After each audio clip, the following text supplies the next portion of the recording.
I'm up. I'm up.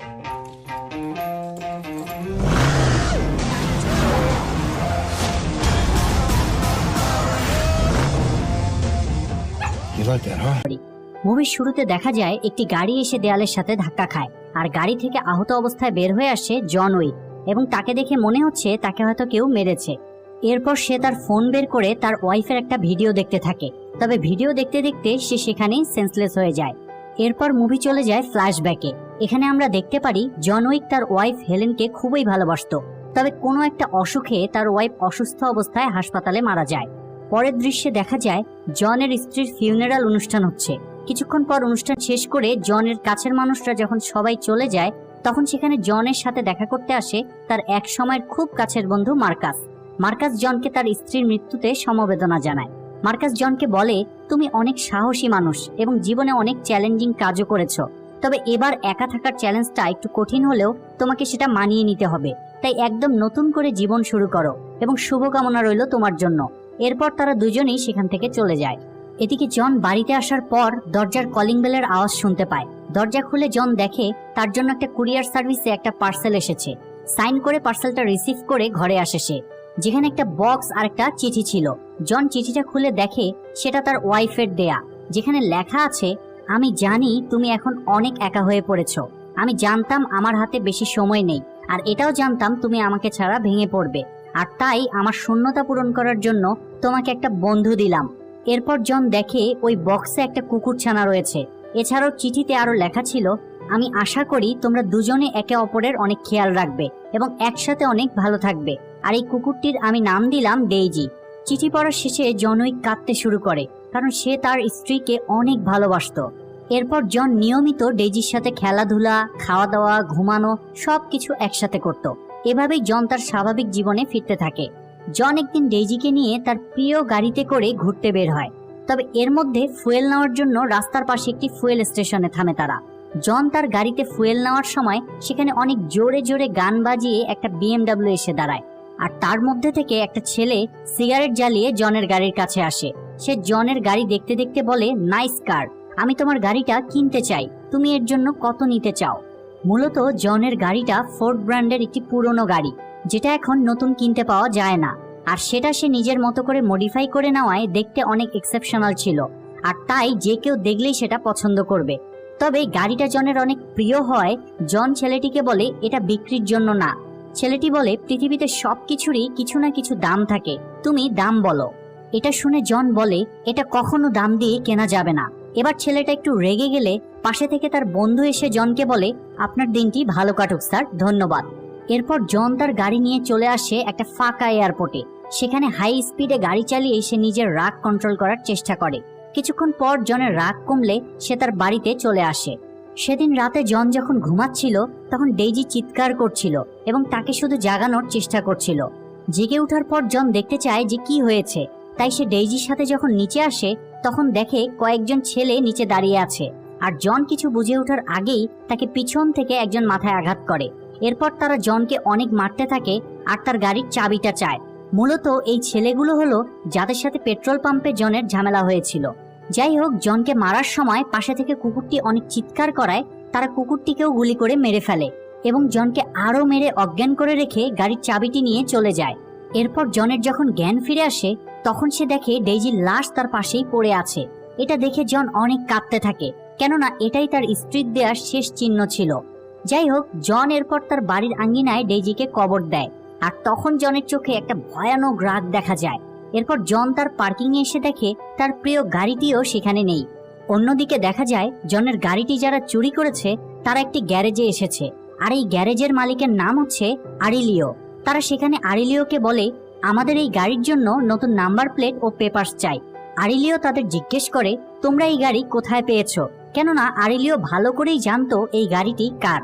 এদিকে জন বাসে করে সোজা চলে আসে আরিলিওর গ্যারেজে, কারণ জন আগে থেকেই জানতো এই শহরে চুরি হওয়া গাড়ির নাম্বার পরিবর্তনের কাজ একমাত্র আরিলিওই পারত। তাছাড়া আরিলিও জনের পুরনো বন্ধুও ছিল। জন সেখানে আরিলিওকে জিজ্ঞেস করে তার গাড়ি এখানে আছে কিনা। আরিলিও বলে এখানে নেই, তবে কিছুক্ষণ আগে এখানে ছিল। কয়েকজন মিলে গাড়িটি নিয়ে এখানে এসেছিল, আর ওই গাড়িটি যে চুরি করেছে তার নাম হলো লোসেফ। লোসেফ হলো রাশিয়ান মাফিয়া সিন্ডিকেট ভিগোর একমাত্র ছেলে, আর আরিলিও ভিগোর দলেই কাজ করত। কিন্তু যখন আরিলিও জানতে পারে লোসেফ শুধু জনের গাড়ি চুরিই নয়, বরং তার কুকুরকেও মেরে ফেলেছে, তখন সে অনেক রেগে গিয়ে লোসেফকে মারে। এই অবস্থায় লোসেফের ফ্রেন্ডরা আরিলিওকে থামায় এবং বলে ভিগো এগুলো একদমই পছন্দ করবে না। তখন আরিলিও বলে ভিগো কি পছন্দ করবে আর করবে না তা তুমি কি জানো? আমি জাস্ট তোমাকে বলে রাখছি, ভিগো এবং তোমরা অবশ্যই এর ফল বুঝতে পারবে। এরপর সেখানে সবকিছু শোনার পর জন আরিলিওকে বলে আমার একটা গাড়ি চাই। আরিলিও জনকে একটা গাড়ি দেয় আর জন সেটা নিয়ে বেরিয়ে পড়ে। কিছুক্ষণ পর ভিগো আরিলিওকে ফোন করে আর বলে তুমি আমার ছেলেকে কেন মেরেছো? আরিলিও বলে লোসেফ জনের প্রিয় গাড়ি চুরি করেছে আর তার স্ত্রীর দেওয়া শেষ স্মৃতি কুকুরটিকেও মেরে ফেলেছে। এই কথা শুনে ভিগো তার ফোন রেখে দেয় এবং বেশ এক্সাইটেড হয়ে পড়ে। ভিগো দ্রুত লোসেফকে বাসায় আসতে বলে। লোসেফ আসার পর ভিগো তাকে ওই ঘটনা জিজ্ঞেস করে। লোসেফ বলে হ্যাঁ আমি এটা করেছি। এটা শুনে ভিগো লোসেফকে ইচ্ছে মতো মারে। এরপর লোসেফ বলে বাবা তুমি আমায় জাস্ট একটা গাড়ির জন্য মারলে? ভিগো বলে তোমাকে কেন মারা হয়েছে এটা বড় বিষয় না, বরং এই কাজটা যার সাথে হয়েছে সেটাই বড় বিষয়। তুমি যার গাড়ি চুরি করেছো তার নাম জন উইক। জন আমার হয়ে কাজ করতো এক সময়। জন ছিল অনেক ফোকাসড আর প্রতিশ্রুতিবদ্ধ। আমরা তার নাম দিয়েছিলাম বাবা ইয়াগা। তুমি জনের ব্যাপারে কিছুই জানো না। জন পৃথিবীর সব ডেঞ্জারাস মাফিয়াদের মেরেছে, এমনকি শুধুমাত্র একটা পেন্সিল দিয়ে সে অনেককে মেরে ফেলেছে। তবে হঠাৎ একসময় জন হেলেন নামের একজন মেয়ের প্রেমে পড়ে আর তাকে বিয়ে করার পর সে এই জগৎ ছেড়ে দিতে চায়। তখন আমি তাকে এমন একটা কাজ দিয়েছিলাম যেটা ইম্পসিবল ছিল, তবে জন তখন সেই অসম্ভব কাজটা সম্ভব করেছিল, আর সেজন্যই আজ আমাদের এই এত বড় পজিশন। আর জন এই জগৎ ছেড়ে যাওয়ার পর আর কখনোই ফিরে আসেনি। তবে তুমি আবার জনকে খেপিয়ে তুলেছ। প্রথমত জনের ওয়াইফ মারা গিয়েছে কিছুদিন আগে, আর তুমি তার গাড়ি চুরি করেছো এবং তার ওয়াইফের দেয়া শেষ চিহ্ন কুকুরটিকেও মেরে ফেলেছো। তাই জন অবশ্যই এখানে আসবে শুধুমাত্র তোমার জন্য। এসব শুনে লোসেফ বলে আমি তার সবকিছু ঠিক করে দিব বাবা। এবার ভিগো রেগে গিয়ে বলে আমি এতক্ষণ তোমায় কি বোঝালাম? তবে তুমি ধরে নাও তুমি কিছুই করনি, আর জনও তোমার সাথে কিছুই করবে না। আমি জনকে সামলে নিব। মূলত মাফিয়া হলেও ভিগো তো একজন বাবা, তাই সন্তানের প্রতি তার এতটুকু স্নেহবোধ ছিল। এদিকে জন তার বাসার মেঝে ভেঙে সেখানে লুকিয়ে রাখা একটা বড় বাক্স বের করে। সেটাতে লুকানো ছিল ভারী বন্দুক এবং গোল্ড কয়েন। মাফিয়া জগৎ ছেড়ে দেওয়ার পর সে সেগুলোকে এভাবে লুকিয়ে রেখেছিল, আর এখন সেগুলো আবার বের করে, কারণ লোসেফকে খুঁজে বের করে সে মেরে ফেলবে। তবে তখনই তার পাশে থাকা টেলিফোনটা বেজে ওঠে। ভিগো বলে জন আমরা এই বিষয়টাকে খুন খারাপের মধ্যে না নিয়ে গিয়ে সভ্য মানুষের মতো শেষ করতে পারি। তাছাড়া লোসেফ ছোট মানুষ, তুমি ওকে ক্ষমা করে দাও। জন সেখানে কিছুই না বলে ফোন রেখে দেয়। তবে ভিগো বুঝে যায় জন কি করতে চলেছে, কারণ সে তো জনকে হাড়ে হাড়ে চিনত।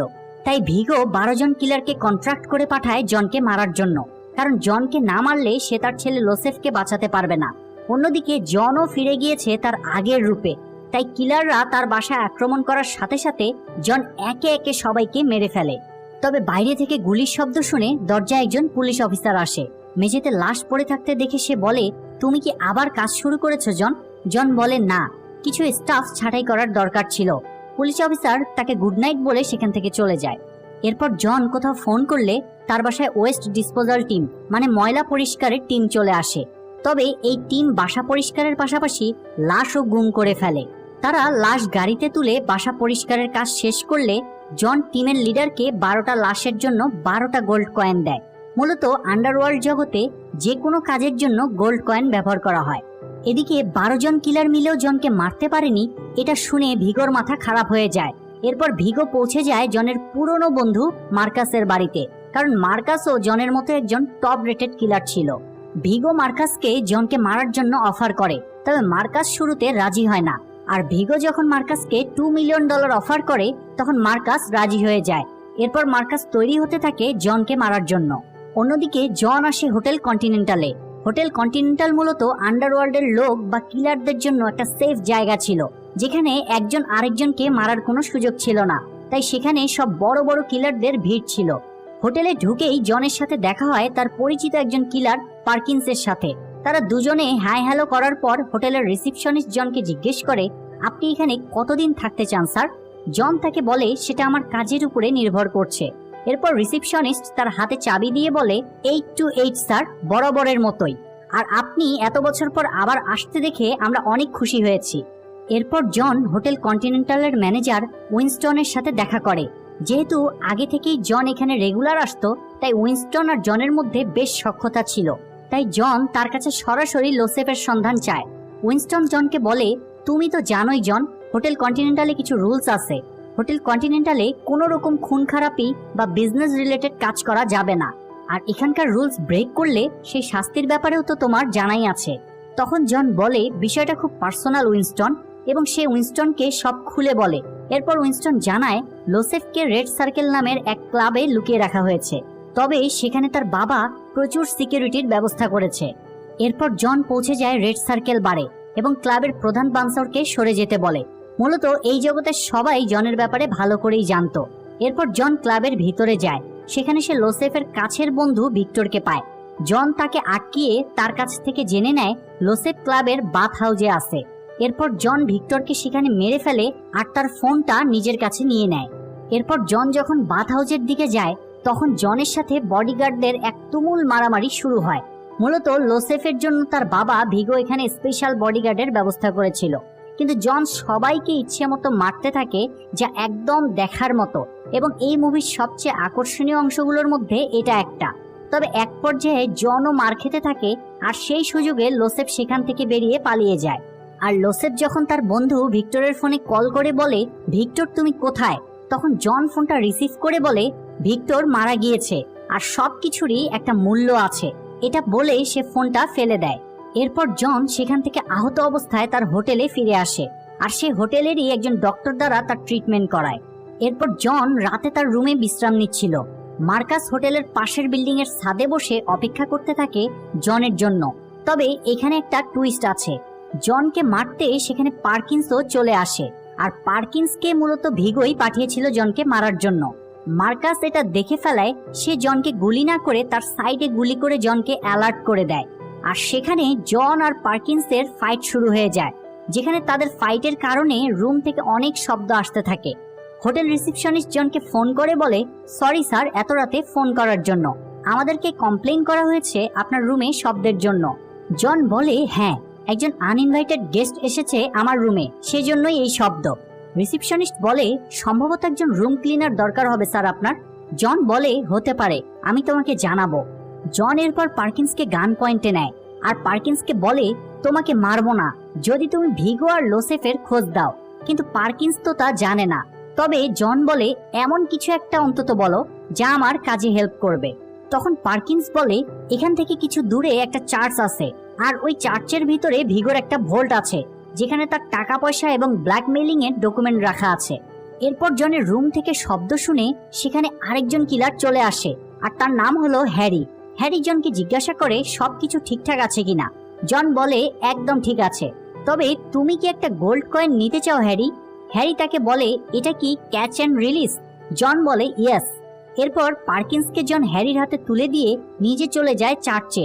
হ্যারি পার্কিন্সকে বলে, তুমি হোটেল কন্টিনেন্টালের রুলস ভঙ্গ করেছো, ম্যানেজমেন্ট এর জন্য তোমাকে কঠিন শাস্তি দেবে।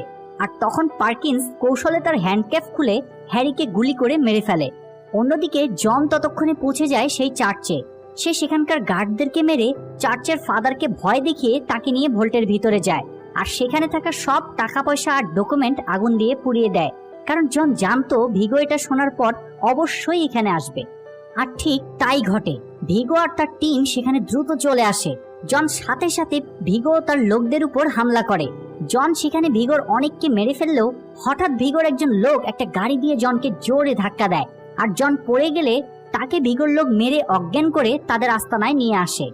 সেখানে ভিগো জনকে বলে, তুমি তো দেখছি আগের মতোই আছো, তোমার তো ধারণাই নেই ওই ভোল্টের মধ্যে কি ছিল। ওই ভোল্টের মধ্যে যে টাকা ছিল তা না পেলেও আমার দুঃখ নেই, কিন্তু এমন কিছু ডকুমেন্ট ছিল যা দিয়ে আমি রাজনীতিবিদ বিজনেসম্যানদের ব্ল্যাকমেইল করতে পারতাম, আর তুমি তা প্রাইসলেস মনে করে নষ্ট করে দিলে। যাই হোক, আমি এটাও মনে রাখবো না যদি তুমি আমার ছেলেকে ক্ষমা করে দাও। জন বলে, আমি সবই জানতাম আর সেটা আমি এনজয়ও করেছি, আর তোমার ছেলে আমার প্রিয় জিনিস শেষ করে দিয়েছে, তাই তুমি যদি এখন লোসেফের খবর না দাও তাহলে তোমাকেও মেরে ফেলবো। এটা শুনে ভিগো তার লোকদেরকে জনকে মেরে ফেলার অর্ডার দিয়ে সেখান থেকে চলে যায়। ঠিক তখনই দেখা যায় স্নাইপার দিয়ে গুলি করে ভিগোর লোককে মেরে ফেলা হচ্ছে, আর এখানে দেখা যায় মার্কাস এই গুলিগুলো করছে। এরপর জন সেখানে থাকা বাকি লোকদেরকে মেরে সোজা পৌঁছে যায় ভিগোর কাছে। ভিগো সেখানে জনকে দেখে অনেক ভয় পেয়ে যায়, আর সে জনকে বলে, তুমি শান্ত হও জন। ভিগো বুঝতে পারছিল সে তার জান বাঁচাতে হলে লোসেফের ঠিকানা জনকে বলতে হবে, তাই ভিগো আর দেরি না করে দ্রুত জনকে লোসেফের ঠিকানা বলে দেয়।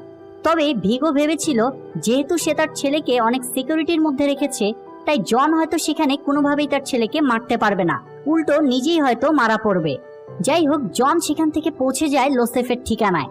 সে সেখানে থাকা সব সিকিউরিটি গার্ডদেরকে একে একে মেরে পৌঁছে যায় লোসেফের কাছে, আর সে লোসেফের কোনো কথা না শুনেই সেখানেই মেরে ফেলে। এরপর এটা শুনে ভিগোর মাথা পুরো খারাপ হয়ে যায়। এদিকে জন শান্ত হয়ে হোটেল কন্টিনেন্টাল থেকে চেক আউট করে নিজের বাড়িতে ফিরে যায়। তবে পরের সিনে দেখা যায় মার্কাস জনের সাথে দেখা করতে এসেছে এবং মার্কাস জনকে বলে, জন, এভাবে আমি তোমাকে আর কতবার সেভ করব, তোমার এখন উচিত এইসব বাদ দিয়ে নতুন করে জীবন সাজানো। এটা বলে মার্কাস যখন তার বাড়িতে যেতে থাকে তখন রাস্তায় কিছু লোক মার্কাসকে থামায় আর তাকে পাশের একটা বাড়িতে নিয়ে যায়। মার্কাস দেখে সেখানে ভিগো বসে আছে। তখন ভিগো তাকে বলে, তুমি আমার সাথে বেইমানি করেছো মার্কাস, তুমি জনকে মারার অনেক সুযোগ পেয়েছিলে কিন্তু মারোনি। যদি তুমি জনকে মারতে তাহলে আমার ছেলে লোসেফ আজ বেঁচে থাকতো। এরপর সেখানে পার্কিন্স এসে মার্কাসকে মেরে ফেলে। মূলত জন ও মার্কাস তখন কথা বলার সময় পার্কিন্স দেখে ফেলেছিল। যাই হোক, ভিগো মার্কাসকে মারার খবরটা জনকে জানায় এবং বলে, লাশটা তোমার বাড়িতেই রেখে দিয়েছি। অন্যদিকে দেখা যায় কন্টিনেন্টালের ম্যানেজার উইনস্টন পার্কিন্সকে হোটেলে ডেকে নেয়। পার্কিন্স সেখানে আসার পর সে বলে, তুমি কন্টিনেন্টাল গ্রাউন্ডে হ্যারিকে মেরেছো, তাই রুলস ব্রেক করায় তোমার মেম্বারশিপ বাতিল করা হলো। এই কথার পর উইনস্টনের লোকেরা পার্কিন্সকে গুলি করে মেরে ফেলে, আর সেখানে পৌঁছে যায় সেই ওয়েস্ট ডিসপোজাল বা ক্লিনার টিম। এদিকে জন ভিগোর কাছে পৌঁছানোর পর দেখে মার্কাসের ডেড বডি সেখানে পড়ে আছে। এটা দেখে সে কান্নায় ভেঙে পড়ে। তখনই উইনস্টন জনকে ফোন করে বলে, তোমার জন্য একটা খবর আছে জন। ভিগো তার হেলিকপ্টারে ফুয়েল ভরতে বলেছে, তার মানে সে হয়তো অন্য দেশে পালিয়ে যাবে। মূলত উইনস্টন জনকে আলাদাভাবে মূল্যায়ন করত তার ব্যবহারের জন্য। এরপর দেখা যায় ভিগো তার গাড়িতে করে সিকিউরিটি গার্ডদের নিয়ে হেলিপ্যাডের দিকে যাচ্ছে। ভিগো এখন পুরো রিল্যাক্স, কিন্তু হঠাৎ তারা বুঝতে পারে কেউ একজন তাদেরকে পিছন থেকে ফলো করছে, আর এটা অবশ্যই জন হবে। তাই তারা দ্রুত গাড়ি চালাতে থাকে, আর জনও গাড়ির স্পিড বাড়িয়ে তাদের সাথে পাল্লা দেয়। সেখানে বড় রকমের একটা কার রেসিং হয়। ফাইনালি একটা সময় জন ভিগোর গাড়ি ওভারটেক করে তাকে থামিয়ে দেয়। একে একে সেখানে থাকা ভিগোর লোকদেরকে জন মেরে ফেলে। এরপর মুখোমুখি হয় জন আর ভিগো। ভিগো তখন জনকে বলে বন্দুক ছেড়ে ফিজিক্যালি ফাইট করতে, কিন্তু তারা ফিজিক্যালি ফাইট করার সময় ভিগো তার ছুরি বের করে জনের পেটে ঢুকিয়ে দেয়। তবে জন সেই ছুরি বের করে আবার ভিগোর শরীরে স্টেপ দেয়, আর সেখানেই ভিগো মারা যায়। এরপর আমরা দেখতে পাই মুভির সেই প্রথম সিন, যেখানে জন গাড়ি অ্যাক্সিডেন্ট করে আহত অবস্থায় অজ্ঞান হয়ে পড়েছিল, আর ফোনের মধ্যে তার ওয়াইফের ভিডিও চলছিল। হঠাৎ ভিডিওতে তার ওয়াইফ বলে, লেটস গো হোম জন। এই কথা শুনে তখন জনের জ্ঞান ফিরে আসে। জন সেখান থেকে উঠে একটা হাসপাতালে যায়, কিন্তু যেটা ছিল প্রাণীদের হাসপাতাল। তবে সেইখানে থাকা মেশিন দিয়ে জন তার ক্ষততে সেলাই করে নেয়। কিন্তু তখনই জন একটা কুকুরের ডাক শুনতে পায়, আর জন সেই কুকুরটিকে খাঁচা থেকে বের করে তাকে নিয়ে বেরিয়ে আসে আর হাঁটতে থাকে, এবং হাঁটতে হাঁটতে এমন একটা জায়গায় আসে যেখানে জন আর তার ওয়াইফ শেষবারের মতো ঘুরতে এসেছিল। ডিয়ার ভিউয়ার্স, এই মুভিটি এখানে শেষ দেখানো হলো। জন উইকের পার্ট 2 এখান থেকেই শুরু হয়েছে, এমনকি এটার পার্ট 3ও আছে, এবং পার্ট 2 এন্ড পার্ট 3 এর গল্প আরো বেশি সাসপেন্স এবং অ্যাকশনে ভরপুর। সো পার্ট 2 এবং পার্ট 3 দেখতে চান কিনা তা এখনই কমেন্ট বক্সে জানান। এটি সাবস্ক্রাইব করে বেল বাটনটি অল প্রেস করে রাখুন। ধন্যবাদ।